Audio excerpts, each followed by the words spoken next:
सो अभी second chapter start करते हैं इकोनॉमिक्स का, which is money.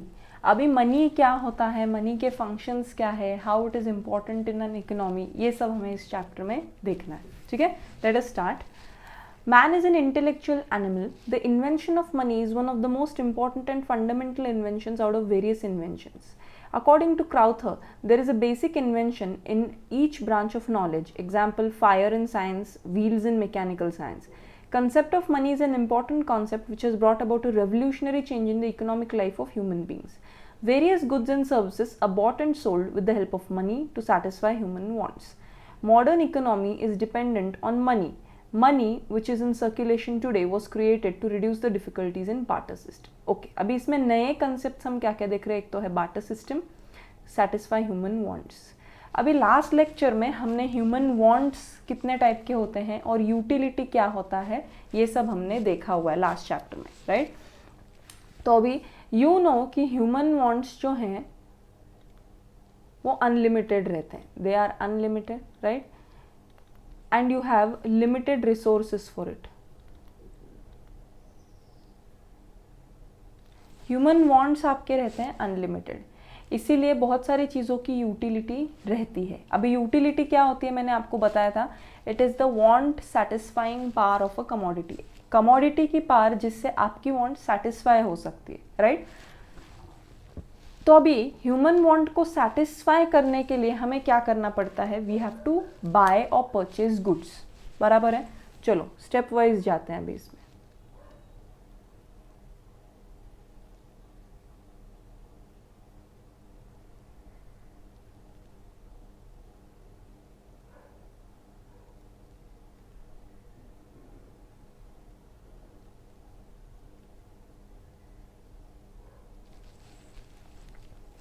Now you see, आपके जो हैं ह्यूमन वांट्स, उनको सेटिस्फाई करने के लिए what you do, you purchase goods. Purchase goods कैसे करेंगे, with the help of money. तो पैसा अगर नहीं है, हम गुड्स बाय नहीं कर सकते, हमारी वांट सेटिस्फाई नहीं होगी। इसीलिए गुड्स परचेस करने के लिए money is the most important thing. तो अभी मनी का एवोल्यूशन और इन्वेंशन कैसे हुआ वो हम देखते हैं, ठीक है। अभी पैसा एकदम नेचर में तो मिलता है नहीं, हमारे नोट्स और coins, so human beings had to invent it. So the first step before invention of money was the barter system. Barter system मतलब क्या होता है, हम एक गुड के बदले दूसरा गुड देते हैं। यहाँ पे पैसा था ही नहीं पहले। It refers to exchange of goods for goods. मतलब क्या, for example if there are two persons A and B, ठीक है। Now A wants to buy suppose bread, ठीक है, and B wants to buy jam, example के लिए। अभी क्या करना है, यहाँ पे there is no money, first step. अगर पैसा है ही नहीं तो ये दोनों अपनी वांट कैसे सेटिस्फाई करेंगे। ए को ब्रेड खरीदना है और बी को जैम खरीदना है, so they have to find people who will be willing to sell the same thing they want. अभी यहाँ पे क्या हो गया, A wants to buy bread and wants to suppose sell jam, B wants to buy jam and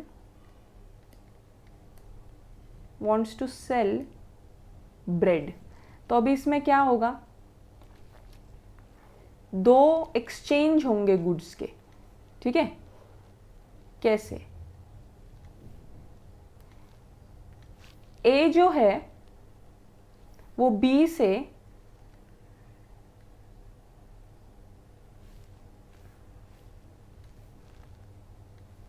ए जो है वो B से जैम खरीदेगा,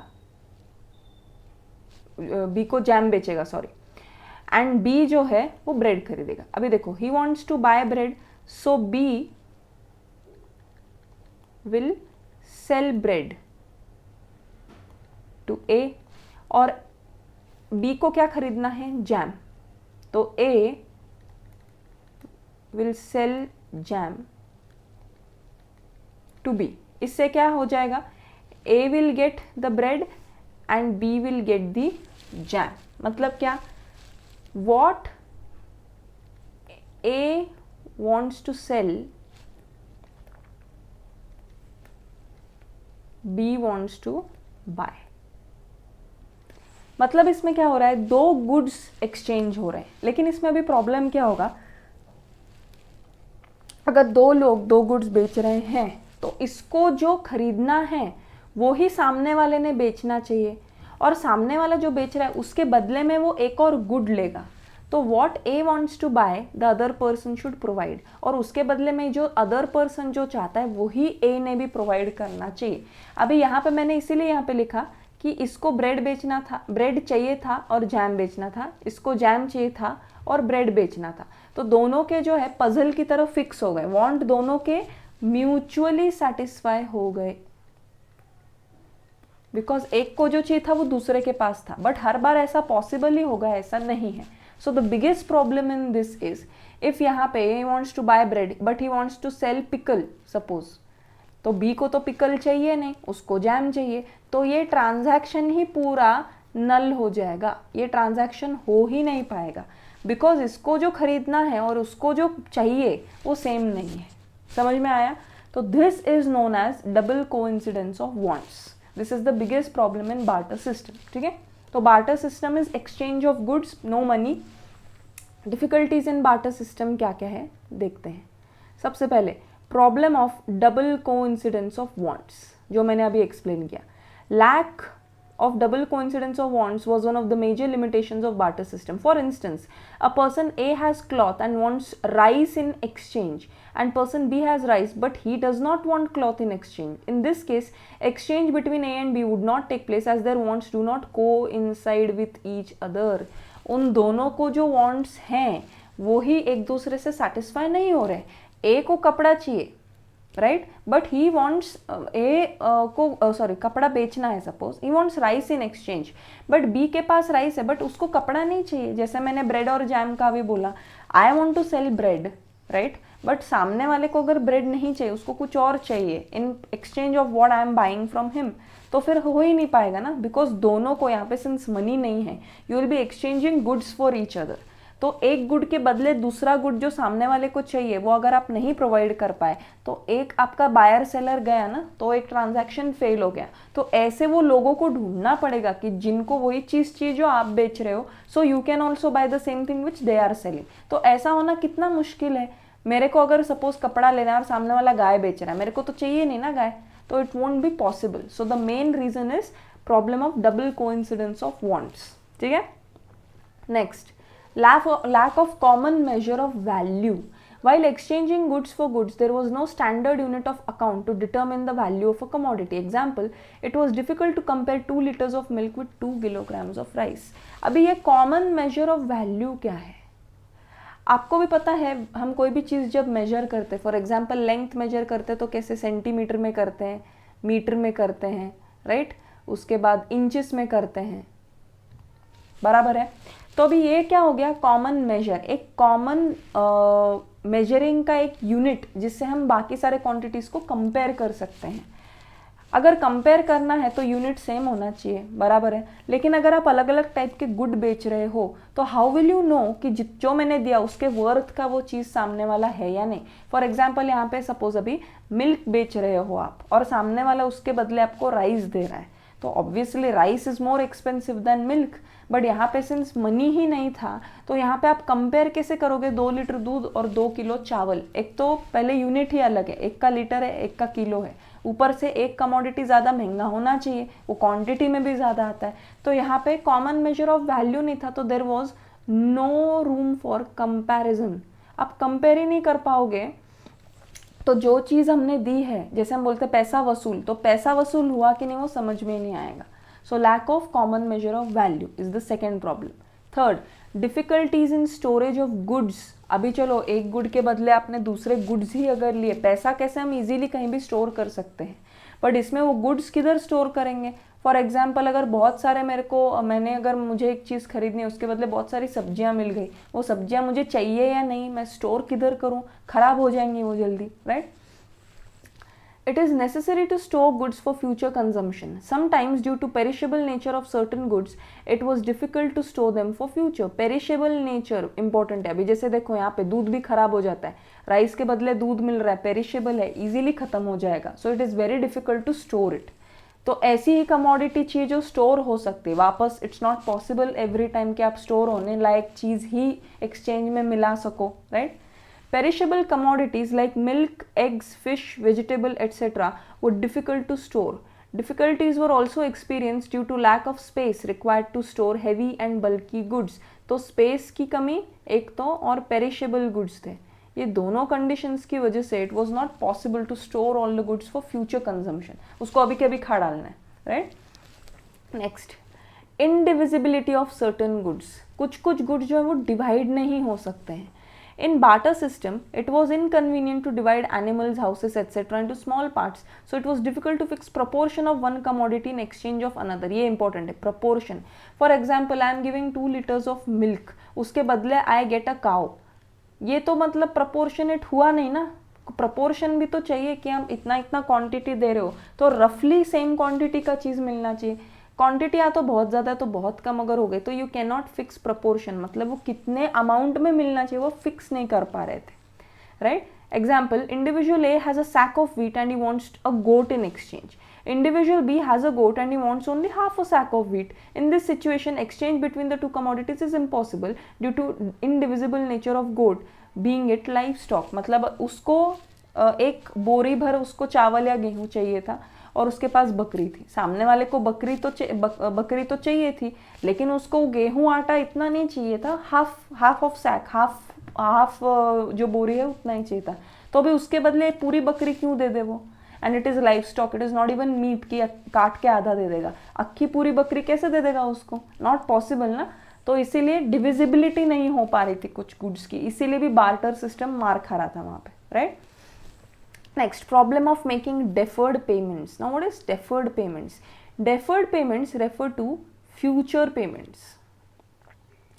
Deferred payment means payments to be made in future. Repayment of loan was difficult due to exchange of commodities. Example, it was difficult to repay perishable goods in the same condition in future. अभी आजकल कैसे होता है, हम अगर कोई goods लेते, कभी कभी हम लोन या ईएमआई पे ले लेते हैं और पैसा रहता है तो हम फ्यूचर में भी पे कर सकते हैं। यहाँ पे आप क्रेडिट पे या लोन या उधार पे कोई चीज़ नहीं ले सकते हो, क्योंकि सामने वाला जो चीज़ दे रहा है वो शायद तब तक टिके ही ना, if it is of perishable nature, specially of perishable nature. और हर बार वो लोन पे जो लिया है वो सामने वाली चीज़ उतनी पॉसिबल होगी लोन पे देना, वो भी उतना क्या बोलते हैं फिक्स नहीं है। So the main 5 problems are difficulties in barter system. इसको नोटबुक में चार्ट बना के लिखो। Problem of double coincidence of wants, मतलब 2 लोगों को म्यूचुअली सेम चीज़ चाहिए जो सामने वाला प्रोवाइड कर रहा है, not possible. Lack of common measure of value, value नहीं है कंपैरिजन के लिए। Difficulty in storage specially for perishable goods, और स्पेस की कमी की वजह से। इंडिविजिबिलिटी ऑफ गुड्स, कुछ गुड्स डिवाइड नहीं हो पाते हैं इसलिए प्रपोर्शन कम ज़्यादा हो जाता है एक्सचेंज के वक्त। Problem of making deferred payments, deferred payments करना भी बहुत मुश्किल है, बिकॉज लोन पे सारी चीज़ें टिकेंगी ही फ्यूचर में देने के लिए, ऐसा नहीं है, राइट। अभी ये सारे बार्टर सिस्टम में प्रॉब्लम्स आने लगे, इसीलिए मनी का इन्वेंशन हुआ। मनी मतलब क्या, नोट, करेंसी या कॉइन। उसमें एक कॉमन मेजर ऑफ वैल्यू रहता है जिसमें आप अलग अलग चीज़ों को कंपेयर कर सकते हो, मतलब आपके पास जितना पैसा है उसमें से आपको जो चाहिए वो कमोडिटी आप ले सकते हो। यहाँ पे क्या हो रहा था, सिंस कंपैरिजन और इक्वालिटी नहीं थी, तो आप जो गुड दे रहे हो वो सामने वाले को पसंद आएगा या नहीं उसके हिसाब से ट्रांजैक्शन सेट हो रहा था, तो आपके वांट्स पे एक लिमिटेशन आ रहा था। तो पैसे इन्वेंट करने के बाद आप जो चाहिए वो चीज़ ले सकते हो, राइट। तो let us see now the definition of money. Money is anything that is generally acceptable as a means of exchange and at the same time acts as a measure and store of value. अभी इन तीनों चीज़ों का मतलब देख. Means of exchange मतलब क्या? अगर आपको बकरी लेनी है, कार लेनी है, घर लेना है, कुछ भी अगर लेना है तो you can exchange it with money. आपके पास अगर उतना पैसा है तो आप कोई भी चीज़ दुनिया में ले सकते हो. You don't have to wait and see कि सामने वाला जो गुड्स दे रहा है वो मुझे चाहिए नहीं. डायरेक्टली पैसा देके जो चाहिए वो खरीद सकते हो. Measure and store of value. Measure of value मतलब आप कंपैरिजन कर सकते हो, जो हमने ऊपर देखा, which was not possible in goods. And store of value मतलब फ्यूचर पेमेंट भी हो सकता है और ना वो खराब होगा, इट विल नॉट स्पॉइल. तो टिक भी सकता है बहुत सारा पैसा, right. Next, money is what money does. अभी ये डेफिनेशन एकदम ही सिंपल है, मतलब पैसा है जो पैसा करता है. पैसा क्या करता है? गुड्स खरीदने में आपको हेल्प करता है. तो प्रोफेसर क्राउथर का डेफिनेशन बहुत इंपॉर्टेंट है. Please remember it with these three things: means of exchange, measure and store of value. These three things you have to remember, right? अभी एवोल्यूशन देखते हैं. ये जो मनी अपने पास आया है वो स्टार्ट कहाँ से हुआ था, ठीक है. Money came into existence by evolution, मतलब चेंज हुआ, इवॉल्व हुआ, एंड नॉट बाय रेवोल्यूशन. अभी ये ऐसे क्वेश्चन पूछ सकते हैं और बोलेंगे एक्सप्लेन करो, तो आपको अलग अलग टाइप्स ऑफ मनी एक्सप्लेन करना है एग्जाम में. With passage of time, the commodities which were used as money have changed depending upon the need of time and development of civilization. Money used in modern times is a result of many evolutionary changes that took place over a long period of time. Following are the types of money which are very well explained the evolution of money. अभी सबसे पहले क्या था? Animal money. In proto-historic period, animal money was used as means of exchange. Example: cow, sheep, goat.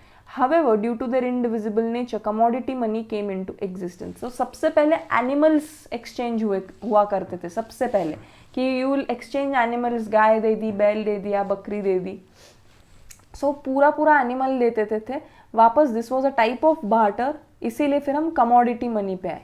In olden days, the commodities to be used as money were dependent upon climatic conditions and culture. For example, animal skin, grain, shells, feather, tusk, salt, rare articles and stones were used as a medium of exchange. Due to the problem of storage of such commodities, metallic money came into existence. तो barter के दो types थे. सबसे पहले उसमें, see, barter had two types, animal and commodities. तो पहले animal money आया, वो अभी perishable था, खराब हो जाता था, इसीलिए commodity money आया. कमोडिटीज़ वापस ड्यूरेबल थे, टिकते थे, जैसे एनिमल स्किन है, ग्रेन्स है, शेल्स है, फेदर, सॉल्ट है, कोई स्टोन्स है, रेयर आर्टिकल्स है, डायमंड वगैरह है, ये सारी चीज़ें. अभी ये भी स्टोरेज का प्रॉब्लम इसमें आ गया. एनिमल्स में कैसे होता था? नेचर इंडिविजिबल था, उसको हम तोड़ नहीं सकते. कमोडिटी मनी में स्टोर नहीं कर सकते, इसीलिए हम आए मेटालिक मनी पे. Metallic money use durable metals. अभी देखो इसमें बहुत डिफरेंस है मेटालिक मनी और मेटालिक कॉइन्स में, तो ये ध्यान रखो. जो राजा महाराजा वगैरह होते थे, मेटालिक मनी में वो प्रेशियस मेटल्स यूज करते थे, जो महंगे मेटल्स रहते हैं, जैसे गोल्ड, सिल्वर, कॉपर, एल्यूमिनियम, निकल. However, scarcity of precious metals and lack of uniformity in metal pieces gave rise to use of metallic coins. तो मतलब पहले मेटालिक मनी में कैसे होता था? सोने का सिक्का है क्या, तो उसकी वैल्यू ज़्यादा रहती थी. कॉपर का है, पीतल का है, तो उसकी वैल्यू कम रहती थी. तो कमोडिटी के हिसाब से हम कौन सा कॉइन देना है वो डिसाइड करते थे. तो इसमें वापस क्या हो रहा था? कंपैरिजन में कोई ऑप्शन नहीं है, ऊपर नीचे हो रहा है, इसीलिए फिर हम मेटालिक कॉइन्स पे आए. अभी मेटालिक कॉइन्स में क्या होने लग गया? मेटालिक कॉइन्स में आप जो नॉर्मल अपना कोई भी स्टील है, इसका मेटल है, उसका कॉइन बनाने लग गए. और कॉइन के ऊपर जितनी वैल्यू लिखी है, जैसे 1 रुपी लिखा है, 5 रुपी लिखा है, 10 रुपी लिखा है, उतने वर्थ का वो कॉइन है, जिसको हम बोलते हैं इंट्रिंसिक वैल्यू. तो यहाँ पे मेटल का इंट्रिंसिक वैल्यू खुद वो मेटल के कॉइन का कुछ नहीं, उस पर जितना अमाउंट लिखा है उतना वैल्यू है, right. In ancient times, rulers of various kingdoms used small pieces of metals and affixed their seals on them. उनका सील रहता था, जैसे अभी हमारे इंडिया के वो जो 3 लायंस रहते हैं, ऐसे पिक्चर रहता है ना कॉइन पे, वो रहता है. पहले के कॉइन्स पे से व्हीट रहता था दोनों साइड से, right. With the passage of time, the monetary system was taken over by the government authorities with a view to give uniformity and legal status to metallic coins. मतलब अभी पहले तो जिनके किंगडम्स थे वो हिसाब से डिवाइडेड रहता था, उसके बाद कॉइन्स को गवर्नमेंट ने टेक ओवर कर लिया, राइट? समझ में आया? तो मेटालिक कॉइन्स कैसे आए? तो सबसे पहले animal money, then commodity money, then metallic money and then metallic coins. In will stop here for today. और मेटालिक कॉइन्स की जो टाइप्स हैं वो हम नेक्स्ट लेक्चर में देखेंगे.